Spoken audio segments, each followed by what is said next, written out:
Vous donnez votre temps, votre énergie et vos émotions uniquement pour avoir l'impression d'être pris dans un jeu auquel vous n'avez jamais consenti à jouer. Ces actions vous troublent, ces paroles ne correspondent pas à son comportement et vous vous retrouvez à tout remettre en question. C'est un cycle qui semble interminable, épuisant et injuste. Mais voici la vérité. Le problème, ce n'est pas vous.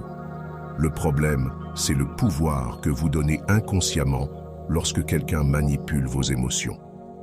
Ce n'est pas juste un jeu, c'est une distraction qui vous éloigne de la version ancrée et inébranlable de vous-même, celle que le stoïcisme nous enseigne à incarner. Dans cette vidéo, je vais vous montrer comment arrêter de réagir, commencer à répondre et retrouver cette paix intérieure qu'aucun jeu ne peut vous enlever. Parlons des étapes pour surmonter ces jeux et devenir cet homme calme et inébranlable qu'elle n'a jamais vu venir. Commençons. Premier, reconnaître le jeu sans colère. Lorsque les émotions sont intenses, la clarté devient floue. C'est une situation courante. Vous remarquez que quelqu'un joue avec vos émotions. Peut-être qu'elle s'éloigne, agit froidement ou envoie des signaux contradictoires. Votre instinct pourrait être de réagir, de lui demander des explications. Mais faites une pause. Est-ce vraiment la meilleure chose à faire? Quand quelqu'un joue à des jeux émotionnels, il cherche une réaction, une réponse qui confirme qu'il a le contrôle sur vos sentiments. Et c'est là que la sagesse stoïcienne devient votre plus grand allié. Comme Épictète l'a dit avec justesse, ce qui compte, ce n'est pas ce qui vous arrive, mais la manière dont vous y réagissez. Autrement dit, bien que vous ne puissiez pas dicter ces actions, vous avez un contrôle total sur votre réponse. Imaginez cela comme une partie d'échecs. Si votre adversaire fait un coup inattendu, vous ne jetez pas le plateau de frustration. Bien sûr que non. Vous prenez une respiration, évaluez la situation et pensez 2 coups à l'avance. Réagir impulsivement lui donne l'avantage. Au contraire, répondez avec calme et stratégie mesurée. Par exemple, si vous lui envoyez un message et qu'elle ne répond pas pendant des heures, voire des jours, la frustration monte. Vous pourriez être tenté d'envoyer un message de suivi. « As-tu vu mon message ? Mais que cela accomplit-il ? Cela montre qu'elle a réussi à vous atteindre. Au lieu de cela, reconnaissez ce qui se passe. Elle teste votre réaction. C'est là que vous prenez du recul et refusez de lui laisser contrôler le récit. Plutôt que de réagir émotionnellement, changez votre focus. Allez à la salle de sport, travaillez sur un projet ou passez du temps avec des amis. Des activités qui renforcent votre estime de vous-même et occupent votre esprit. Quand elle finira par vous répondre, et cela arrivera probablement, vous serez en position de force, parce que vous êtes resté ancré, tandis qu'elle vacillait. À chaque fois que vous choisissez le calme plutôt que le chaos, vous reprenez votre pouvoir. Vous vous rappelez ainsi qu'aux autres que vos émotions ne sont pas un jouet. 2. Arrêtez de courir après son approbation. C'est un piège que de chercher la validation de quelqu'un qui semble se nourrir du fait de vous la refuser. Beaucoup d'hommes se retrouvent coincés dans ce cycle, espérant qu'avec assez d'efforts, de patience ou les mots parfaitement choisis, ils finiront par obtenir la reconnaissance qu'ils désirent. Mais voici une vérité dure à entendre. Aucune quantité de poursuite ne garantit son approbation. Et même si elle arrive, elle ne sera peut-être jamais aussi satisfaisante que vous l'imaginiez. Pourquoi ? Parce que vous avez externalisé votre valeur personnelle en la plaçant entre les mains de quelqu'un d'autre. Le véritable jeu change lorsque vous décidez d'arrêter complètement d'y participer. Plutôt que de courir après son approbation, concentrez-vous sur le fait de vivre en accord avec vos propres valeurs. Imaginons que vous êtes dans une situation où vous lui envoyez des messages, attendant impatiemment une réponse. Chaque moment de silence ressemble à un rejet, et chaque réponse vague ou monosyllabique vous plonge dans une spirale de réflexion excessive et d'angoisse. Posez-vous cette question. Que suis-je réellement en train de faire ici? Est-ce que je vis ma vie ou est-ce que je mets mon existence en pause dans l'espoir de gagner sa validation? Inversez la situation. Et si, dès maintenant, vous décidiez de canaliser cette même énergie vers vous-même vers vos passions, vos objectifs et votre croissance. Au lieu de vérifier constamment votre téléphone, vous pourriez construire quelque chose de significatif. Aller à la salle de sport, apprendre une nouvelle compétence, vous concentrer sur votre carrière ou simplement passer du temps avec vos amis et votre famille. Le déclic se produit lorsque vous cessez de mesurer votre valeur à la manière dont quelqu'un vous traite et commencez à aligner vos actions sur ce qui compte vraiment pour vous. C'est là que réside votre véritable pouvoir. Les stoïciens l'avaient compris profondément. Le philosophe Épictète a dit « Nous ne sommes pas troublés par les choses elles-mêmes, mais par la perception que nous en avons. » Ce n'est pas son manque d'approbation qui cause votre frustration, mais la croyance que sa validation est essentielle à votre bonheur. Dès que vous vous détachez de cette idée, vous vous libérez de son emprise émotionnelle.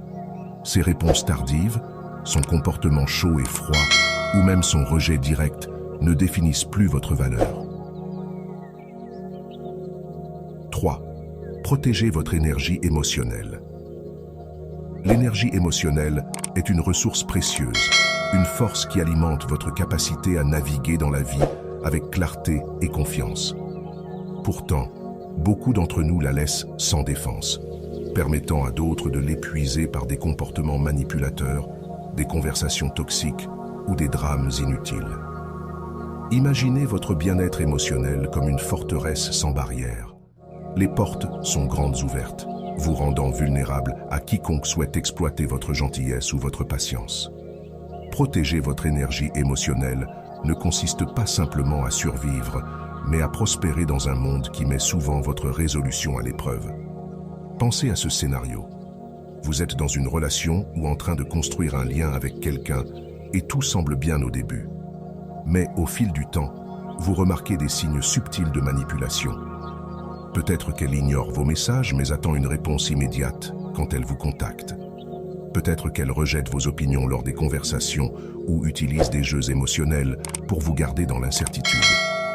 Vous commencez à vous sentir épuisé, anxieux et même à remettre en question votre propre valeur. C'est là que les limites émotionnelles entrent en jeu. Fixer des limites ne signifie pas être confrontant ou dur. C'est valoriser votre bien-être au point de dire non à tout ce qui perturbe votre paix intérieure. C'est une déclaration calme et ferme. Vous n'accepterez pas des comportements qui entament votre respect de vous-même. Par exemple, si les actions de quelqu'un vous laissent constamment vidé émotionnellement, vous avez tout à fait le droit de prendre du recul. Vous pouvez poliment vous désengager, réduire votre disponibilité ou limiter l'énergie émotionnelle que vous investissez dans cette relation. Sénèque, le philosophe stoïcien, a dit un jour « Celui qui est courageux est libre ». Le véritable courage réside dans la capacité à prioriser votre santé mentale et émotionnelle par rapport aux exigences ou aux jeux de quelqu'un d'autre. Ce n'est pas toujours facile. S'éloigner ou fixer des limites peut être inconfortable, surtout si vous tenez beaucoup à la personne concernée. Mais réfléchissez, chaque moment passé dans une dynamique toxique est un moment volé à votre bonheur, votre croissance et votre sérénité. 4. Cultivez l'abondance intérieure. Quand votre vie est riche et épanouie en elle-même, aucun jeu, distraction ou signal contradictoire ne peut ébranler vos fondations. Imaginez-vous debout sur un terrain solide pendant que les autres s'enlisent dans des sables mouvants. C'est cela, la puissance de l'abondance intérieure. Les stoïciens avaient compris cela il y a des siècles. Ils nous ont appris à trouver la joie en nous-mêmes plutôt que de la chercher dans un monde extérieur imprévisible. Sénèque l'a résumé parfaitement. La plus grande richesse est de ne rien désirer. En d'autres termes, moins vous dépendez des choses extérieures pour vous valider, plus vous êtes véritablement riche. Pensez-y. Avez-vous déjà rencontré quelqu'un qui semble tellement en paix, tellement content, qu'il attire naturellement les autres? Leur énergie est magnétique, non pas parce qu'ils cherchent à impressionner qui que ce soit, mais parce qu'ils sont profondément épanouis. Vous pouvez être cette personne. Imaginez cette situation. Vous discutez avec quelqu'un qui vous intéresse, mais récemment, cette personne semble se retirer, jouer les difficiles ou envoyer des signaux ambigus. Plutôt que de réagir avec anxiété ou désespoir, vous vous concentrez sur vous-même. Vous vous plongez dans vos passions, que ce soit la peinture, le sport ou l'apprentissage de quelque chose de nouveau. Vous passez du temps de qualité avec des amis qui vous élèvent. Vous veillez à ce que vos soins personnels soient irréprochables. Avec le temps, un changement remarquable se produit. Vous arrêtez de vérifier votre téléphone toutes les 5 minutes. Vous cessez de vous demander ce qu'ils font ou pourquoi ils ne répondent pas. À la place, vous êtes occupé à vivre votre vie. Ce changement de focus a 2 effets. Il vous rend plus heureux et dégage une confiance calme et inébranlable. Et voici le plus beau. Quand vous cessez de les poursuivre, ils le remarquent. Ils sentent ce changement. Soudain, la dynamique s'inverse et vous n'êtes plus celui qui attend. Pourquoi? Parce que l'abondance intérieure est irrésistible. Commencez petit. Posez-vous cette question. Qu'est-ce qui me procure de la joie? Qu'est-ce qui me fait me sentir vivant? Peut-être que c'est une randonnée le week-end, la lecture d'un bon livre, ou enfin le lancement de ce projet qui vous fait rêver depuis si longtemps. Prenez le temps de cultiver des amitiés significatives, celles qui encouragent la croissance et la positivité.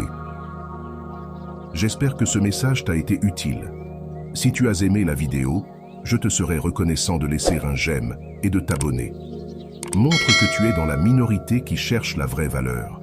Écris « Je choisis la paix et ma valeur » dans les commentaires et prouve que tu ne te laisses pas distraire par les illusions. Merci beaucoup pour ton attention et à la prochaine.